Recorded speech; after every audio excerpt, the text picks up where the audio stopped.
years ago now. As the Magister turns to face you, you feel Fane stepping up behind you. Have you seen these contraptions? This must be the Magister freak the blacksmith was referring to. He may have the very tool I need to craft my mask. Fane cheerfully explains that he needs something to rip off a person's face, even demonstrating the idea by reaching over and tugging on the Magister's cheeks. Rather than reacting with horror, the Magister seems excited, very excited. He explains that he might have just the thing. Unfortunately, the Magister does not seem willing to part with it, no matter what Fane offers.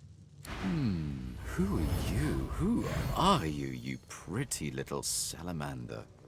He runs a finger down your neck. Aha! Easy. Ah, so supple. I do love the feel of lizard skin. So cool and pleasant upon one's own. Please, come in. Oh, do make yourself at home, won't you? Well, this is my playground. A little sanctuary away from the ugly world upstairs. And my games, well, they leave marks. You're not listening, darling. Perhaps we should start with making a little more space within those ears of yours.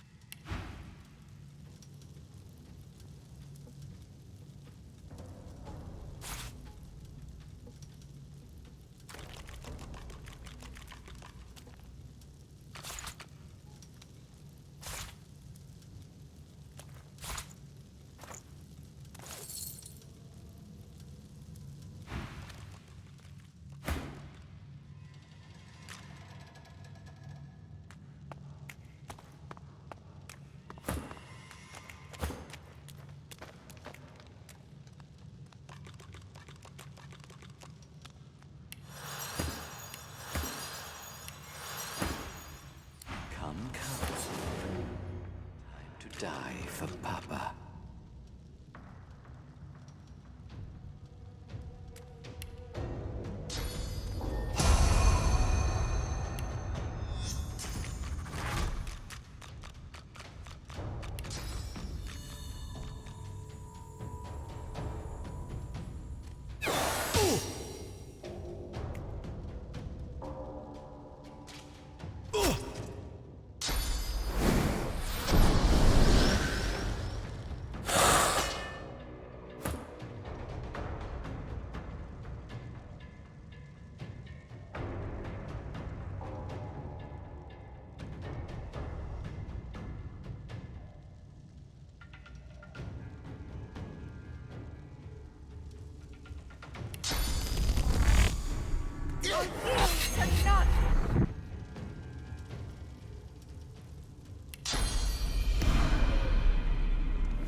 not with you.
A sea voyage.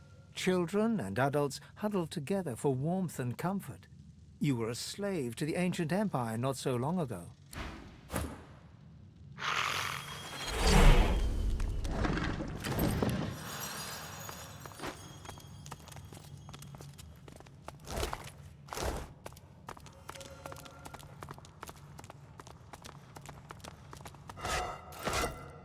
It's broken.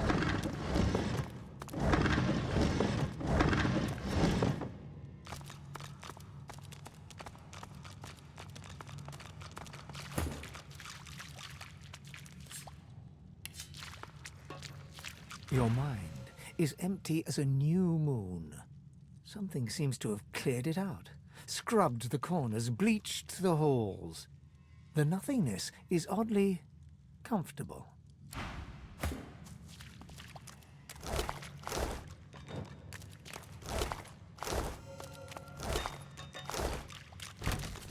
Boring.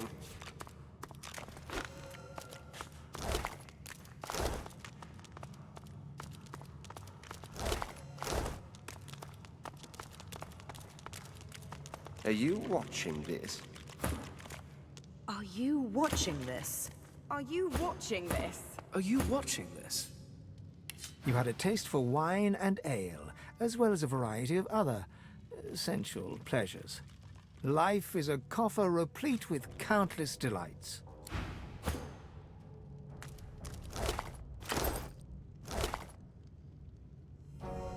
Exquisite! The perfect tool to rip a face from a corpse. I think I shall call it the Face Ripper. Now to harvest a few samples, gather some source orbs, and craft a new mask.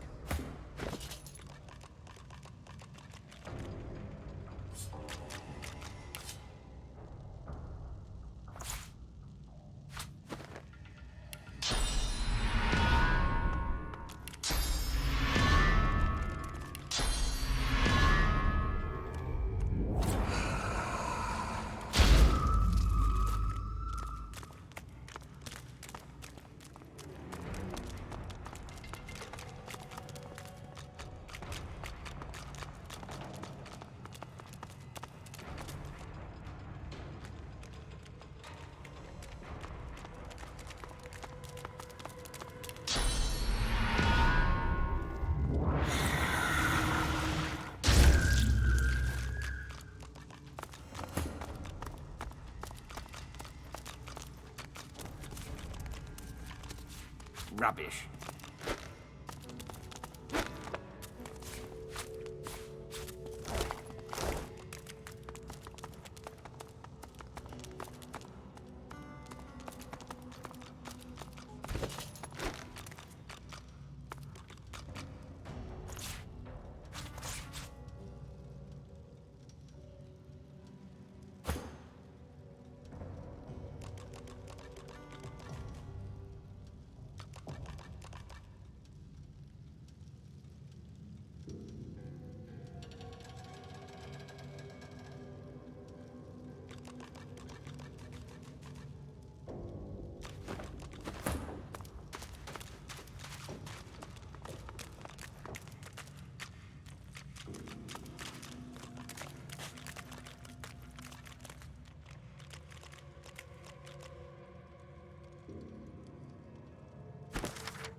It might stink, Quercus, but at least there are trees. Now, let's be quick.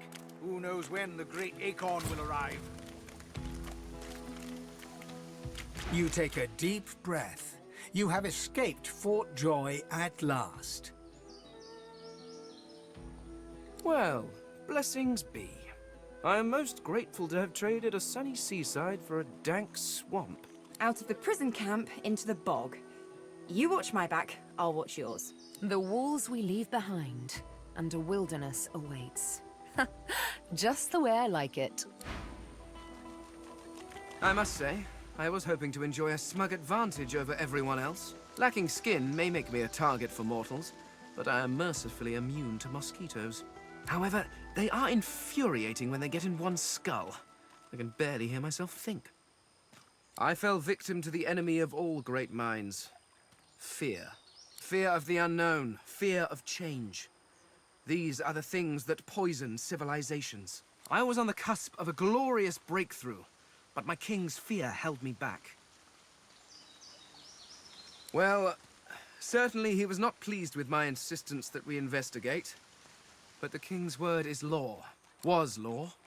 But the reason I was purged was slightly less intellectual. After the king refused to let me investigate the Veil, I brought the issue up with others, the Seven Lords. Beneath the king in authority, but far above me. I brought them my research. I showed them everything. I had hoped they would help me convince the king of his error, but before they or I could act, I was arrested and... well, my sentence was carried out. He ceased to be my king the moment he turned on me. I did nothing wrong. All I wanted was to further the knowledge of the Eternals. Who knows? Had I been allowed to continue my studies, perhaps I could have warded off whatever catastrophe befell them. I discovered a veil hanging across the universe. A barrier of pure source. It was amazing. The kind of discovery on which a civilization turns. Who knows what secrets may have been hidden behind that curtain? But my king forbade me from further investigation. Do you know, I never thought to ask. Between him purging me and casting me into a traitor's tomb. What a foolish oversight! If only I'd had your prescience and curiosity, I could have saved myself centuries of pondering that very question. I mean, yes, I suppose you could have drained the power from it, but that would have weakened it significantly. It would be quite irresponsible. After all, the power of the thing is not the point. It hid something. Who knows what that might have been? The secrets to the universe could have lain behind that curtain. But I was not given the chance to find out. Now, I fear I never will. Given enough time, I could walk from this island to the shore. But time is in short supply. I must procure a quick way off this island. And that means procuring a ship. Something which seems unlikely in the depths of this swamp. Perhaps we should explore the coast. The skeleton stands quietly for a moment. I'm not sure. Centuries in a tomb can warp one's memory. I remember the big things, of course. My library, my home, my king, my family. But the rest, it's all covered in a fog. And the more I see of this world, the thicker that fog seems to get. I was a scholar, researching the secrets of the universe. Had I been allowed to proceed, my people could have ascended to godhood as one. An entire race of deities. With a perfect understanding of the universe, it would have solved all of our problems. They came rather low in my life, alas. My wife and daughter always had to compete with my work for my attention, and my work was always stiff competition. They were often neglected. I wonder how many more years they spent neglected before, well, before whatever happened, happened. Once I would have boasted that it was the best form of government. Indeed, it was the only form of government we knew. Living forever under the rule of a wise king is one thing. But if that king should turn into a despot, if he should reject philosophy and the natural arts for the sake of power, well, I cannot imagine a worse torture. Indeed, you cannot. Nothing in this world compares to it. We crafted our homes from stone and crystal, using the power of the universe itself to keep them in place. Your people, on the other hand, seem quite content to sit about in smoky hovels, held together by straw and filth. It's a mercy I don't have a nose. I cannot imagine how you stand it. Speak if you wish to. One of her eyebrows arcs, like a cat arching its back, ready to scratch. A touchy subject, I warn you.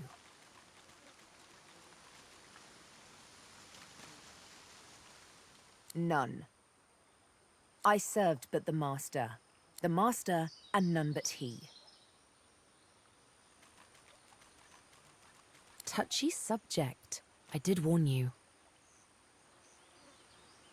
Sabine looks at the flask with surprise, but accepts it with a nod and takes a long draught. My word. Warms the heart and everything else besides. Thank you. I needed a bit of good cheer. So, cheers. And there goes the rest of your bottle. Unless you love the idea of a life knee-deep in swamp water, I suggest we look for a ship. But let's not forget to find Zalaskar. I'm ever so eager to meet the man. So they are. My arms are gravestones, many a lost soul's last rest. One day I'll know who they were, the ones on my right arm. And one day, they'll all be dead, the ones on my left. They are the ones I was forced to kill. I don't know why. I can't recall. But I kept their names, and with their names, I will honor them. By taking the life of he who directed their demise. The Master. A lizard, but not any lizard. A spectre in the flesh, a man with no name. A darker shade in shadows. If he be a demon, as the frightened claim, I will be a demon hunter. If he be a god, as the cowering claim, I will be a godslayer. Until it is over, I will be nothing but vengeance. A day on the beach I'll be after. She returns your smile, though you can read the skepticism in her eyes. A lovely little promise to make. A thorny one to keep. We'll see how bloodied you're willing to get to pluck the one rose lost in a forest of daggers. Still, I do appreciate the sentiment. Those are the breadcrumbs, torn and tossed aside along the long road to the Master. They are inconsequential, candles snuffed out by a brighter flame, if I do say so myself.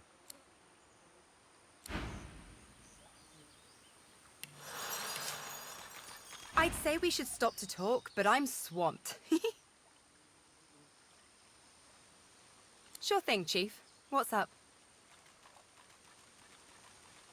She bats her eyelashes coquettishly over black eyes in grey sockets. Just for you, Chief. You know, wherever the next road leads, I guess. I never was one to sit in one place too long. How about you? You missing home by now?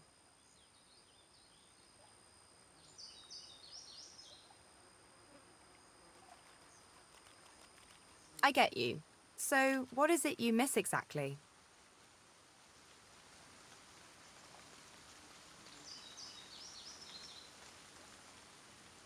You can do it! Come on!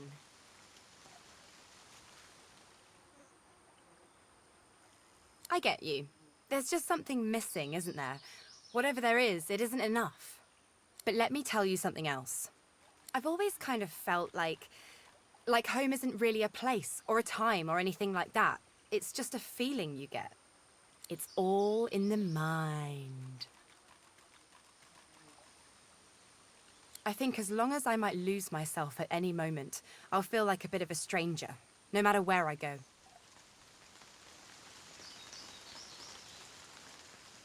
Forward! Sure thing, Chief. What's up? I'd say we should stop to talk, but I'm swamped. Don't make much of it one way or the other, but the farther we get away from the joy, the better. There's got to be a way off this island. Sure thing, Chief. What's up? My, the giant takes notice of its charges. Dear me! see. It has questions, Quercus. Why, yes, I suppose answering them is the polite thing to do. Speak, Shield! What are your queries? A giant body, but no giant brain, eh, Quercus? Surely even the tall folk know that Rivellon was bare before the great acorn fell from above and seeded the Urwood, covering this land in beautiful, perfect forests. Beautiful and perfect until the giant races, no offense, realized they could use it to build their houses and fuel their fires. They carved the Urwood up, and the forests shrank and shrank. None of the original wood remains. But someday, the great acorn will fall again. The forests will be reborn, and the giant races will be wiped from this world. At least that's what I hear. Oh, Quercus, it wants answers. As if it is the first creature to ponder the big questions of the universe. What tree did the great acorn fall from? Where did that tree come from, if not a greater acorn? Could you build a nest great enough to store the great acorn for the winter? Some questions have no answers. Quercus, why is that so difficult to understand? The great acorn will come. It will destroy the world, and squirrels will reign supreme forever. I fail to see what's so difficult to grasp. What do you say, Quercus? We once believed it was good, but now... No, quite right.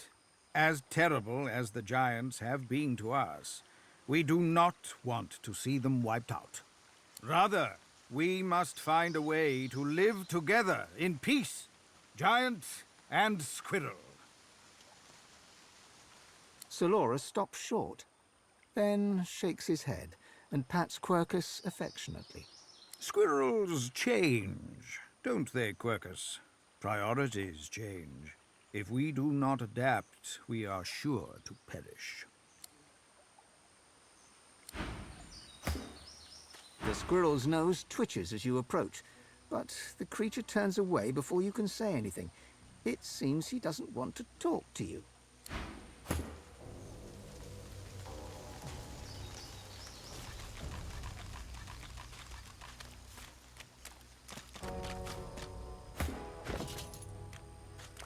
You see him coming for you.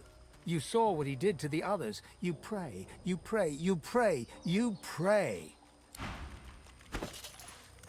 You hardly recognize him, but there he is, Alexander.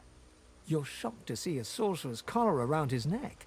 He seems so different now compared to how he looked back in school.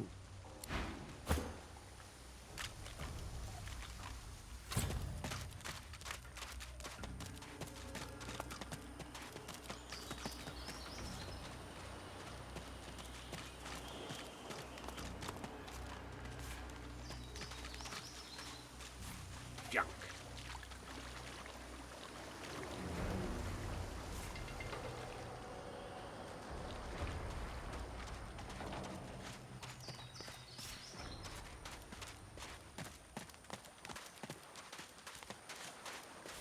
Junk.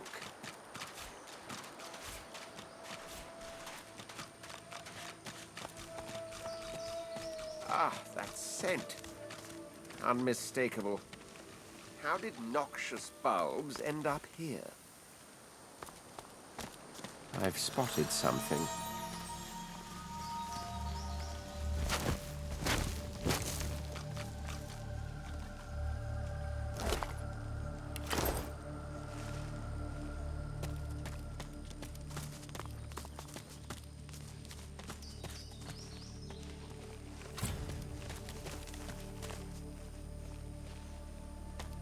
These plants look truly sinister. They're arranged in a ring. Is that a natural occurrence?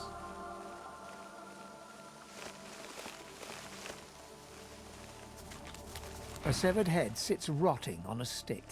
The last vestige of an ear juts from above its too prominent jawline. A fly buzzes about its nose. Its eyes open. It looks at you. When it speaks, it struggles to move its impaled jaw. I don't know who you are. Hear this. Don't open the chest. Don't open the chest. Whatever you do, don't open the chest.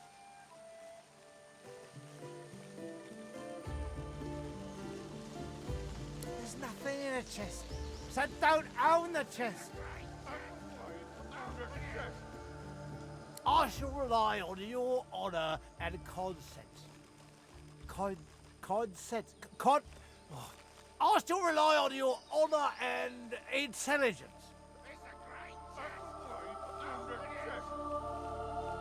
Same story. Usual story. Aid this state at getting a good and rotten worker. I was a professional. Lost my head for it. Oh, and it turned out lost Iody. Iody. The history! Easy for you to stay. Stay there with your head on your neck like a king. Don't have to ask. Just don't own that chest. The island was Ruckus Rix's foundry. He aged stuff here, the likes of which no one had ever seen. Weapons, swords and stuff, you know. Stuff you wouldn't want your errands, folks to know about. Ruckus Rix, they used to test stuff on prisoners in the fort. Wasn't nice if you ask me, but work is work. Oh, to know with my head on a stick, I don't get all the news from across the island. He had a lot of stuff in a lot of locations. He built a A's for it. We were A's elders, see? We constructed Larynx. Ruckus himself said the one with the gargoyles was the best aid ever, right before he cut off our heads. Oh, no, you don't. Ask the A's elder doesn't give away the king's secrets. I list are sealed. I'll say nothing is what I mean. He gives you a defiant look. We are Aster A's elders. We construct the finest Larynx. We did not give away our secrets. Do your worst. The head closes its eyes. The conversation is over.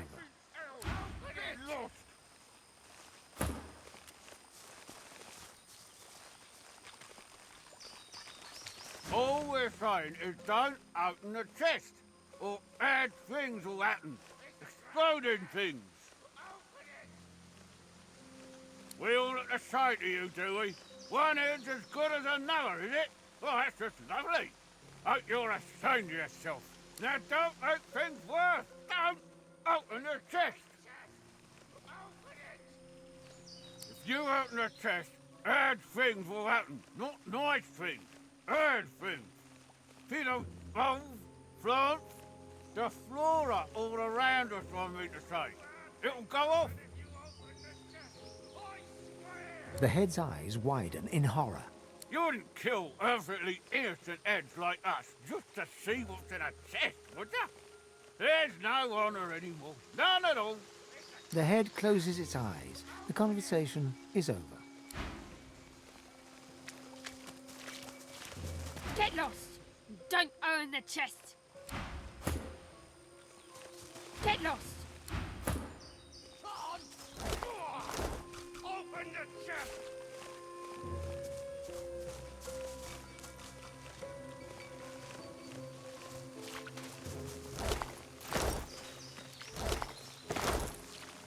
Get lost! Go on! Open the chest!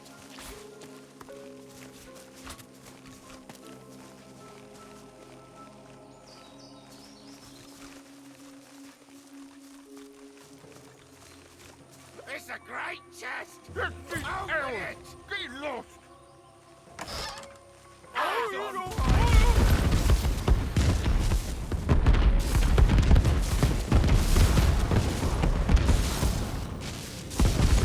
You were a genius maze builder. Clear of mind, sharp of wit. You built an invisible staircase, useful to those who may find it.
They're already dead.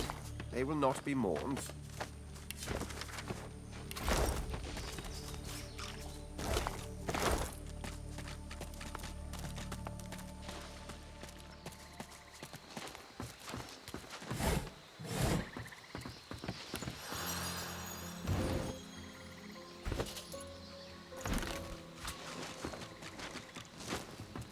You hear a dry cackle from the platform above.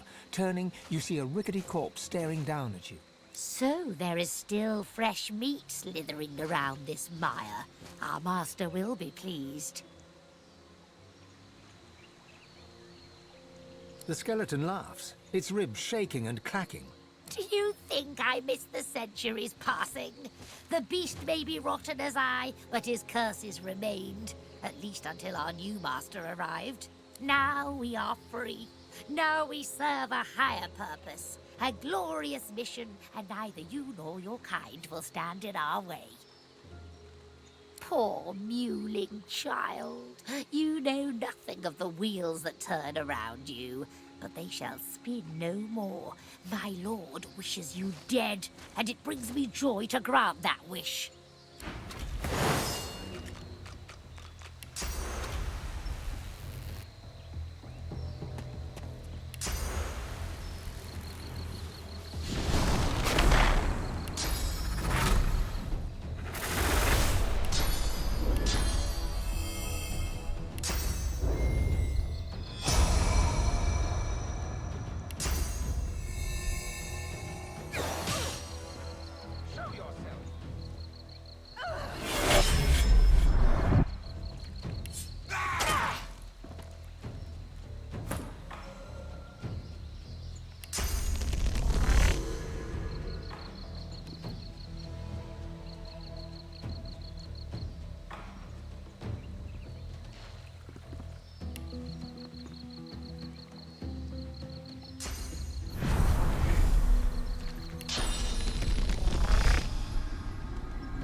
The serenity in the eyes of the granite statue seem to infuse the air around this shrine. This place feels like a refuge from all harm, a place where fortune favors the fleeing.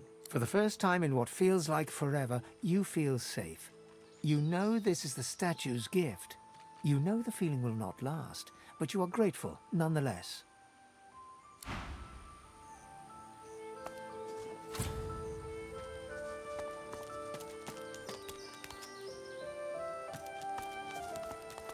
As you near a figure clad in old blackened armor, Sabine takes your hand and gives it a squeeze.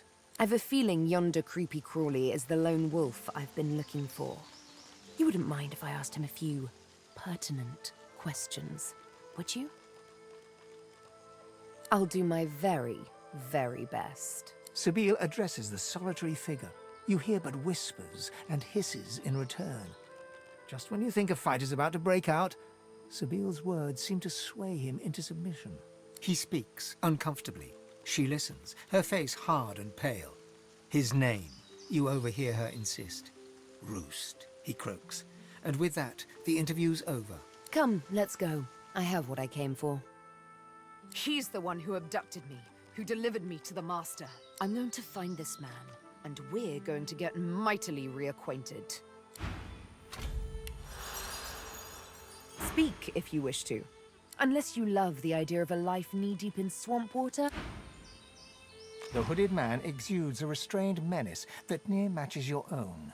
As he raises his head, the hood falls back, revealing the gleaming bone visage of an undead. Be not frightened of me, delicate-fleshed one. There's far worse than my bite in this quagmire. Perhaps I can even offer some aid, if you've the coin. Do you desire trinkets from the ancients? For the smallest of costs, I'll tell you. Barely a trifle.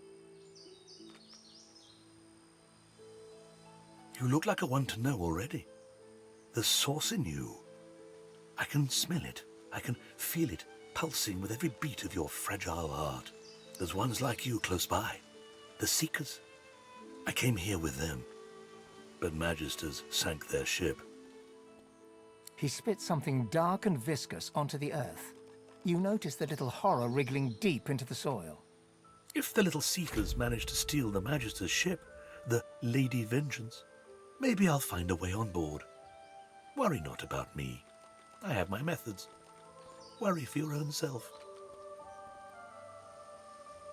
With a horrific rasp of bone scraping against bone, he bows low before you. Call me Zalaskar. Naught else concerning me is yours to ask. My business is my own, and none of it yours. Why, the undead, of course. We rise. We rise. There is a stirring. Have you not felt the whisper of the grave upon the winds? The covenant will be fulfilled. Glashel demisht v'mashtim. Zalaskar chuckles unpleasantly. Not for you to know now. Worry not, short-lived one. Your fears are as useful as those of an ant astride a leaf perched atop a tidal wave. I only stock the best baubles, the choicest curios. Take a look. Precious wares, are they not?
A blood-stained sign reads, "The Hollow Marshes," in knife-scratched cursive.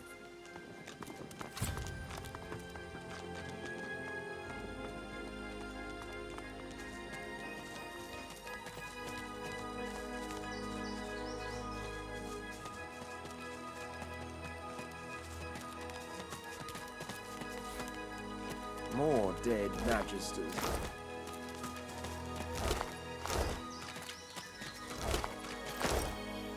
Master! Master, wake up! Master, wake up! He might! What's dead?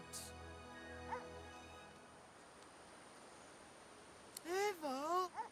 Ever? The dog is blinded by its muzzle, but it turns its face toward you, waiting for your answer. The dog's tail wags frantically. Yeah! Yeah! Yes! True! Master! Master! Master, wake up!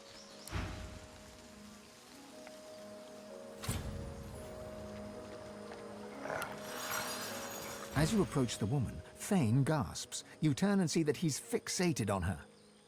It's her! The wrinkled human that stole my mask! Please, I must speak with her. The woman traces glyphs in the air, and you cringe, expecting a barrage of ice and fire. Instead, a bit of smoke sputters forth.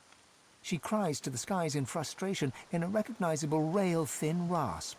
My lord, I've loved you. I've obeyed you. What's my sin? How long must I suffer?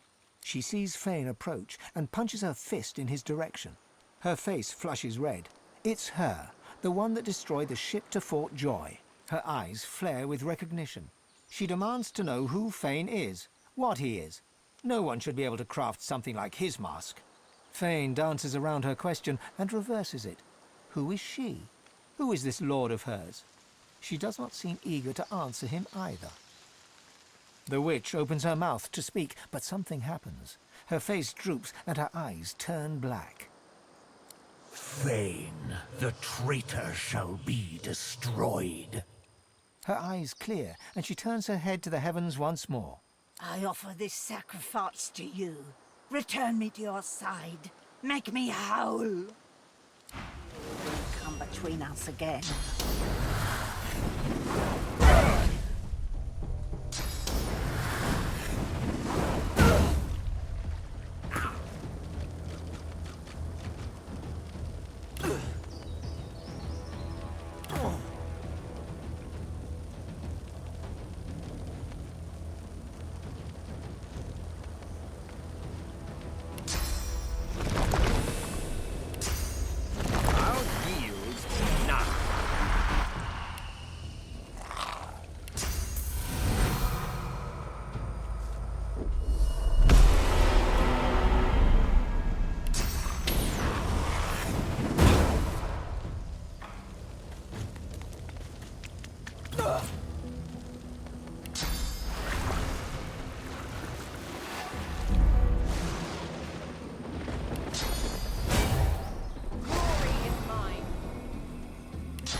aren't the only ones looking for me. But who is it? And why?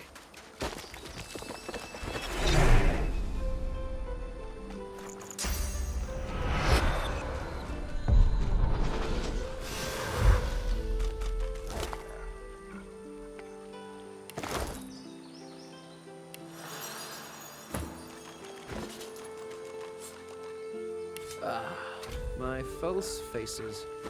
Not as fair as my true visage, but better than being seen as a monster.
She looks at you with wet eyes and manages a wink before returning to her work.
Good to see you. You take care now.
Did you see them, sir?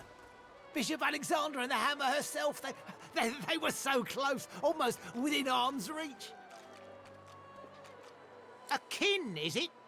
A traitor cannot be murdered. A traitor can only receive their due. Doubly so for a lizard traitor. It's a pity she couldn't die twice. The Divine Order's all that stands between everything you see and a void Woken's throat. Any traitor to them is a traitor to us all. Believe it or don't. The Divine Order doesn't need our loyalty. They'll save us in spite of ourselves.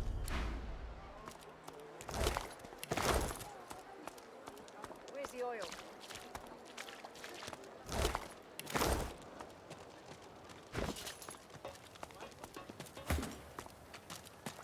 You are floating a few inches above the ground. Your friends are impressed. You bask in their hoots and hollers. Your favorite party trick.